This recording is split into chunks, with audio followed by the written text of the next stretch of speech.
back to my channel. We are right back at it. We have another season of Ready to Love. They were not playing. We just got off the reunion last week of Ready to Love DC, and now we are right back in and talking about Ready to Love Potomac. They done took themselves over there to the Potomac, city, and it's definitely going to be interesting. I think they probably saw through last season, halfway through, it was not giving what it was supposed to give. Not only that, I think they've just been paying attention to the viewers, people who have been watching, people who review the show. A lot of us have been saying, like, wait a minute, we confused. Like, there's a lot of stuff happening behind the scenes that, we need to, like, y'all need to fill us in on. Like, obviously, the texting, the them talking at night, like, all of those things that happen behind the scenes, we may not get an opportunity to see because there's so many contestants. So this year, watching them, kind of really narrow it in and focus on, as, Tommy said, quality, not quantity. I think we're going to get a better season, and it definitely looks a lot more intense from the preview. So let's go ahead and get into this episode, you guys. It's the first one. Everybody, of course, is coming on in. Some of the ladies, ooh, yikes, was not looking too good.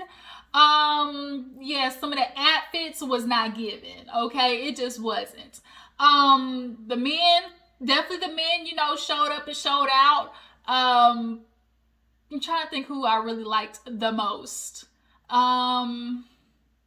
We'll get into it. We'll get into who I like the most and the least. But yeah, so if you're new to my channel, you know what to do. Hit that subscribe button. Everybody else, drop down in the comments and tell me how you feel about the new season of Ready to Love. Do you like that they, shrunk the cast down and narrowed it down to, fewer people? And who are you feeling so far as connection-wise and as individuals? So, we open up the episode with Mr. Paul coming through. Of course, he's tall, bald-headed, and bearded. They have been finding all types of bald-headed and bearded men the past couple of seasons. But when Paul came in, I was like, okay, there might be a little hope for him. And then immediately that shit went out the window. The minute he started, like, talking to the ladies, it was like, send them back home. Sorry, buddy. You're going to have to cut that out. So yeah, he comes in first. Then we have, I think it's Dakia. I think it's Dakia. But she came in this little sunflower yellow dress, and she's so petite that because she is big busted, she look a little, uneven. She kind of like she leaning forward because them hoses, they was heavy. I really wish she picked a different dress, or at least picked a dress that she could have wore like a different bra under, because to me, I don't know if y'all saw it too, it just wasn't, it wasn't flattering. But then not only that, I can't tell if her teeth are fake or not. Like, are her teeth fake, y'all? Like, do y'all think her teeth are fake? Cause like they a little big. Like the front, I don't know, the front 4 or 5, they just look a little big, and I just can't tell if they real or not. Okay, might need to go over there and visit Dr. Heavenly Kinds. But who came in after that? Then we had another lady. I think Tiffany came in. Then Wiley. I liked Wiley's energy coming in. He was, more on the mellow side. And then, of course, everybody, starts piling in. Of course, they're getting to know each other. The ladies come in. We had Precious. I could not stand the dress that she had on. Precious, don't put that dress on again. She literally, like, every other scene, like, her titty was going to pop out on this side over here. So that wasn't cute. Then she had on that gold choker trying to be Cleopatra. It didn't go with the outfit. It just was like, it was just giving trying too hard. Then we had Mr. Demetrius. He came in special dark cocoa, and all the ladies was here for it. The suit was cute. I ain't gonna lie, the suit was nice and flattering and tailored. He looked good. As far as the suit and style goes, to me, I'm sorry, his beard just looked like it Velcroed on. His beard looked like he definitely dyed that hoe before he got there with that dark and lovely, because it was jet black, okay? It was jet coal black. But when he walked in, the ladies was, all for it. Who else did we have come in? We had Ace, Joy. I really enjoyed Joy's energy. Sabrina, super cute. I really liked Sabrina, and that green was super, like, it stood out amongst everybody else. Then we had Mr. Laverne. I don't know the name Laverne. Laverne, like I just can't. My nigga's name could not be Laverne. I would not make it. Then we had Fernando. Fernando, he struggle bus. Okay, Fernando, he came in. And I thought there was hope for him when he was talking to old girl. He was like, yeah, you know, I'm a Panamanian. I could da-da-da-da. And it looked good at first. But then his swag went hella out the window when he was talking to Joy. And he was just giving off, you know, interviewer. He was giving off, you know, I'm reading from a questionnaire.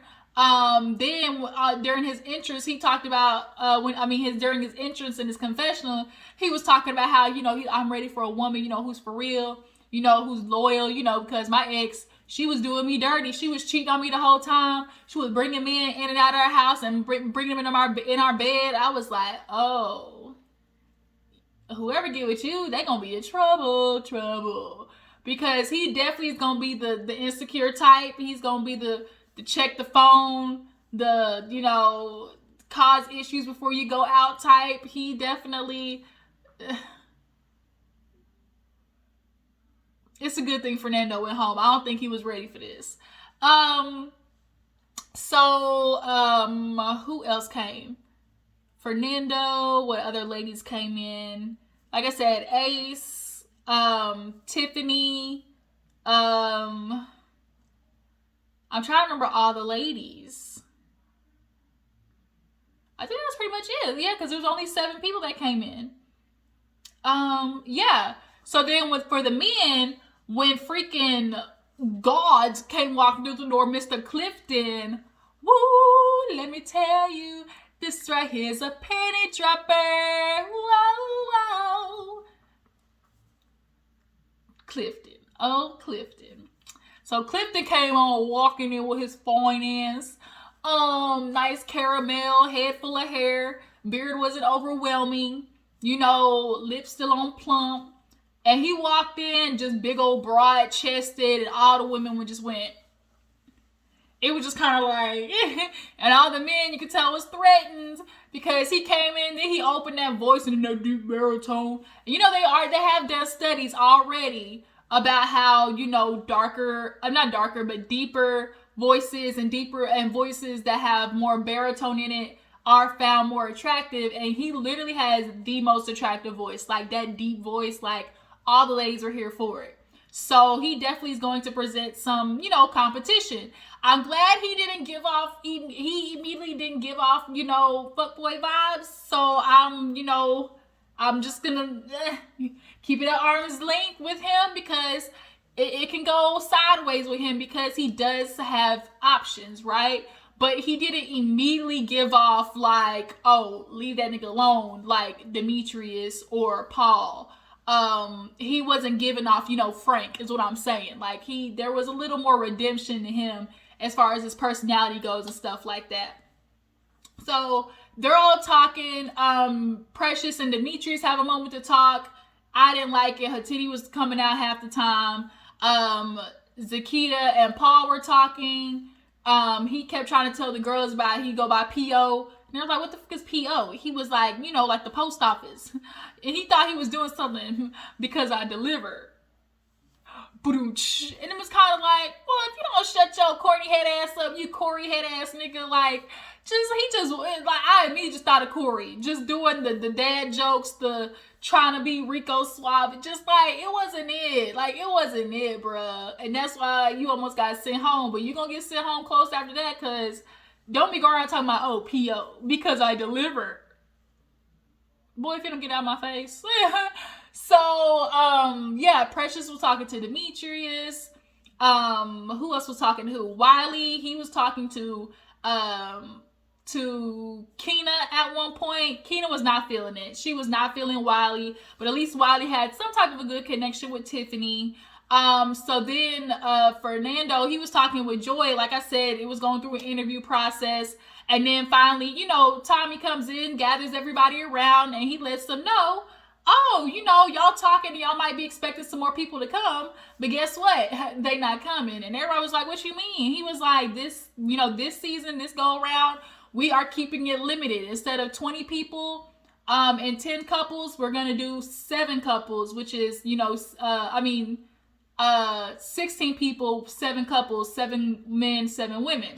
And so I like that idea. If they hadn't done 7, maybe 8, 8 men and women, but as of right now, I really like that idea because then maybe we'll actually be able to see more genuine connections being made. Because when there's so many people, like, how much time are you really spending with a person? So when they hear that, obviously it makes you just a little bit more nervous because then he throws in 2 people still going home. It's like, well, wait a minute, we already starting, way below the line per usual, and now you're gonna send 2 more people home regardless. So that made everybody, gave them a little kick in the ass to, like, make connections. So they go back to, mingling and stuff like that. So we see Clifton and Joy. I definitely enjoyed the vibe with them. I'm not gonna lie. Watching Clifton and Joy talk, I would want to be a fly on the wall in their bedroom because they definitely look like they would get down. They look like Clifton and Joy look like, they would smack and flip it, rub it up down, hopping they can do a full split in their situation. They just definitely look like they know what to do. They would do what they do. Only thing about Clifton is when it's like men like him, that present everything so attractively, like they can have everything, and then you get to that, and and you think, you're getting this, this whole thing. But really you're getting this. Like I said, you think you're getting this. But no, you're getting this. So hopefully that's not what's going on with Clifton. Yeah, Clifton and Joy, he really liked her. They were laughing. The jokes were, quite natural. So you can definitely tell, like, they're one to watch. So then we have Tori. Oh, I forgot about. I actually kind of like Tori's energy.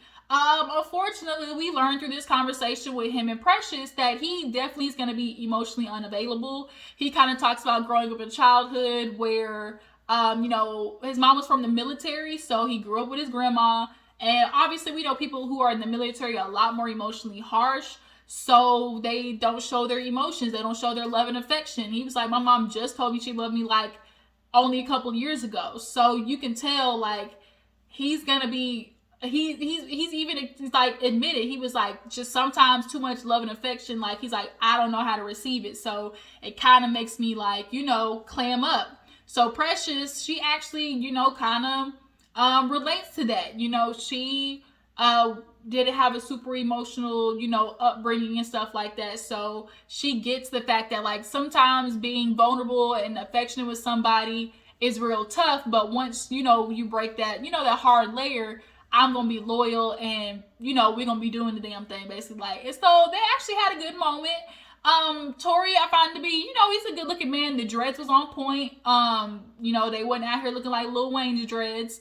Cause Lil Wayne dreads look like they get ready to fall out. So they kind of had like a good moment. So Demetrius and Sabrina, they kind of have a moment, they, go inside, talk, and Demetrius basically reveals, he was married before, but he was in the military, married kind of young. And being in the military and not really knowing how to handle that, he was out here philandering. He was out here in these streets. He had community dick. And, usually most men go through that phase where they are having sex with everything and especially in the military. They can do it a little bit more with ease. So he admittedly was like, you know what? That was on me. That was on me, but guess what? I'm working on myself. I did counseling. I still do counseling now. And I'm very weary of men who throw that out right away. Because men know that's what women want to hear. Oh, he's actually a man who's not afraid of therapy. Like, it's very rare that you will hear a guy talk about it. But to throw it out there so soon, I just feel like Demetrius, like, men who throw it out there so soon just really give me, like, I just see red flags. Because it's like, it's just they want, like, why you want me to know so soon that, you're working on yourself, And I just kind of feel like, did you really go to therapy or did you only attend, or did you, attend a couple appointments? Because some people be like, yeah, I went to therapy, but it's like, you only went for 1 month though. Like, you're not really working on yourself if you only went for 1 month, Um, Sabrina said that she was married as well, but she got married young. So, it just, they kind of just didn't know where to go with each other. There's no way to grow, or, we just didn't know that much about ourselves. So how do you grow with somebody and when you don't know yourself? So they kind of had a deep conversation. And so Demetrius and Sabrina, kind of off to a good start. So then we have this weird, awkward conversation with Ace. Ace was talking to Mr. Paul P.O., and, she's just, conversating. He's asking about her relationship history. And she's like, yeah, I haven't dated since being, divorced or out of my relationship. And he was like, how long did that? She's like, well, 10 years ago. So he was like, well, dang, like, wait a minute. That means, y'all must have got married and broke up quick. She was like, yeah, only for about a year and a half, 2 years. So he was like, that's all? Like, he was like, you didn't want to fight for it? And it's kind of like, excuse me, sir. Like, who are you to sit there and be like, oh, you didn't want to fight for it? So then he kind of like threw out there, I'm just trying to know because, are you going to be a person because things get tough? Like, you just going to, you going to run out, you're not going to fight for it? Sir, how do you know after a year and a half, too, that she wasn't fighting for it? Because, I mean, if it ain't working, it ain't working. Like, you don't want to be these people out here like, shit ain't working, and then 15 years later you fighting and shit still ain't working. Like, now you just wasted your time. Like, I don't believe in that. Like, if it's not working, like, okay, if y'all both want to put in the work, then okay. But if it's very obvious that, oh, we keep hitting the wall, this is a dead end, like, cut your losses. Like, and so Ace was kind of like, oh, low-key offended, like, well, excuse you, like, who said something like that? You could tell Paul just, for one, is, like, he definitely is about making sure he gives off like this superficial, I'm the man type thing. I got the swag. So it makes him like make those corny like PO jokes, or it makes him say stuff like, oh, I'm the whole package that he said to Sabrina. Oh, he was like the main event. He's like, oh, I'm the main event. Like, the relationship is always going to be all about him. Like, that's what it's definitely giving off. And nobody likes that. Like, nobody likes that, Paul. We don't. So then, we have a conversation with Tiffany and Tori. Yes. So Tori and Tiffany were talking. Tiffany reveals that she has 2 sons. And Tori is just kind of like, are they ready for you to date? And she was like, yeah, the oldest one, he's a little nervous though because he doesn't want me to get hurt. And he's like, so he's seen her before, and she was like, yeah. And so Tiffany definitely does give off that vibe of like, it's gonna take a minute to kind of like, just hammer away at the shell. She's definitely gonna struggle with being vulnerable, but that's to be given. I wonder what her history is though with like the past. I mean, when she said being hurt, I'm just gonna assume cheatation. Even though a lot of you niggas out here like to say black men don't cheat, on the contrary, they might be the worst. It's just catastrophe with black men right now. It's just straight up catastrophe. But yeah, he likes her, but he can tell like she's gonna struggle. So Tommy comes and basically, talks to the women about the men that they enjoy the most. And of course, all the ladies was like, Demetrius. Everybody loved that tall, dark, and handsome Demetrius. And even Joy was like, that old plum eggplant suit, okay? It was a good suit.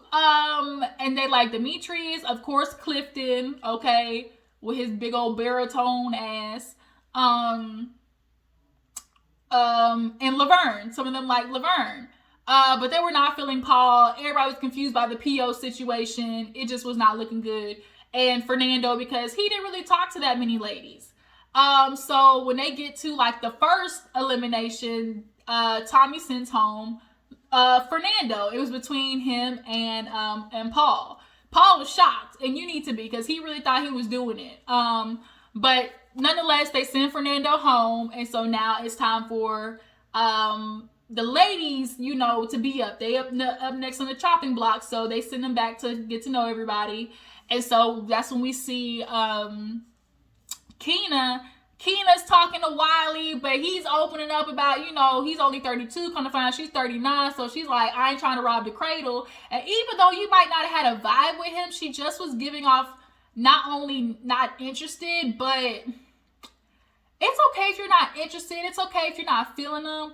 But she kind of was harsh on Wiley. Am I not tripping? Like, or am I tripping? Like, I just kind of felt like she could have at least been just a little bit more like, I don't know, polite with it, or just lightened her energy up. Like, Keena just was walking around with like a dark cloud to me. I don't know. I just like her energy just gave off like walking around with a dark cloud.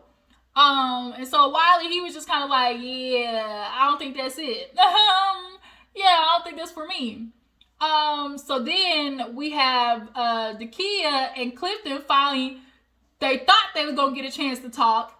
Actually, no. Before that, we had Laverne. He was over there sitting in that little corner, as he called Laverne's nook or whatever. And so he first was talking to Sabrina, and they were like kicking it off. They were, chit chatting. The vibe was good. Sabrina just gives off somebody that you can easily talk to. I feel like she's gonna be a hot commodity. Sabrina, Joy. Oddly enough, I feel like Precious may be a hot commodity. But those three right now, Sabrina, Joy, and Precious, are giving like the guys are really gonna be into them.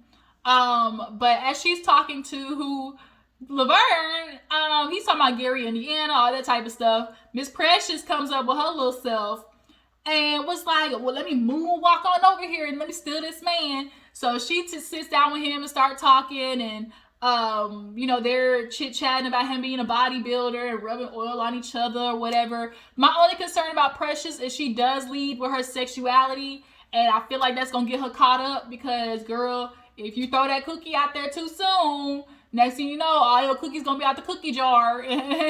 And you're gonna be mad when they go on because all your cookies is gone. So as she's, talking with Laverne, they flirting and stuff. Here go Miss Keena. She done whipped him over to the side, try to slide herself in there. Keena had really horrible timing, like this first episode.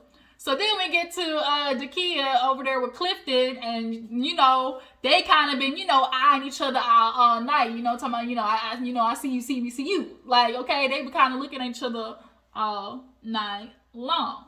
Okay, so finally they had a chance, go away to a little nookie nook. And literally, as they're getting into each other's 5-year plan, being on the ocean, on the water, it was just kind of like, can I join you? And it's kind of like, had I been the key, I'd have been like, ma'am, we just sat down. Can you give us a couple of minutes? Like, I'm one of them girls who don't mind. Like, okay, look, man, we just sat down. Can you give us a couple of minutes? Because Keena, like, first of all, she's talking about her head hurt. She just wanted to sit down. She tired. Like, girl, can you go sit down somewhere else in this big ass house? I know you can go find somewhere else to sit. But, me and this fine ass Clifton trying to get to know each other, okay? Trying to climb this big tree right here. Don't you see? So Keena definitely killed all the vibes. Clifton was trying to be nice and bring her on the conversation, but it just deaded all the energy. So finally Tom comes back. Mr. Nephew Tommy comes back. He asked the men what lady they're feeling. It's Sabrina, it's Joy, it's Precious. They're kind of off with Tiffany and of course Keena. So when it gets time to, send the ladies home, sorry, Miss Keena, you gotta go bye-bye. You gotta go bye-bye. They weren't enjoying you. I just think she just really was underestimating how much she was gonna have to put herself out there. I think a lot of people get into these things thinking oh, I can do it, and then you underestimate oh, I really gotta step up and put myself out there. And if you know you're not a person who can do that, don't be joining these shows like this and Married at First Sight. Like, if you know you're a controlling person or you can't put yourself out there easily or roll with the punches, don't do these goddamn shows. Okay, that's all I got to say. So nonetheless, they send Keena home. And, Nephew Tommy lets them know, look, it's going to be a hard process. We going to go super fast. We see this season that they're doing, blind dates and shit and stuff like that. And, woo, it's going to be a lot. But I'm here for it. So y'all tell me what you feel about this first episode. Who you feeling? Who you vibing with? Who you liking? I'm definitely liking Clifton with his old fine baritone voice ass. Okay? Sound like a smooth jazz album. But he might be trouble. But appreciate y'all for tuning in. Make sure to follow my Instagram and Twitter, and I will catch you guys later. Deuces.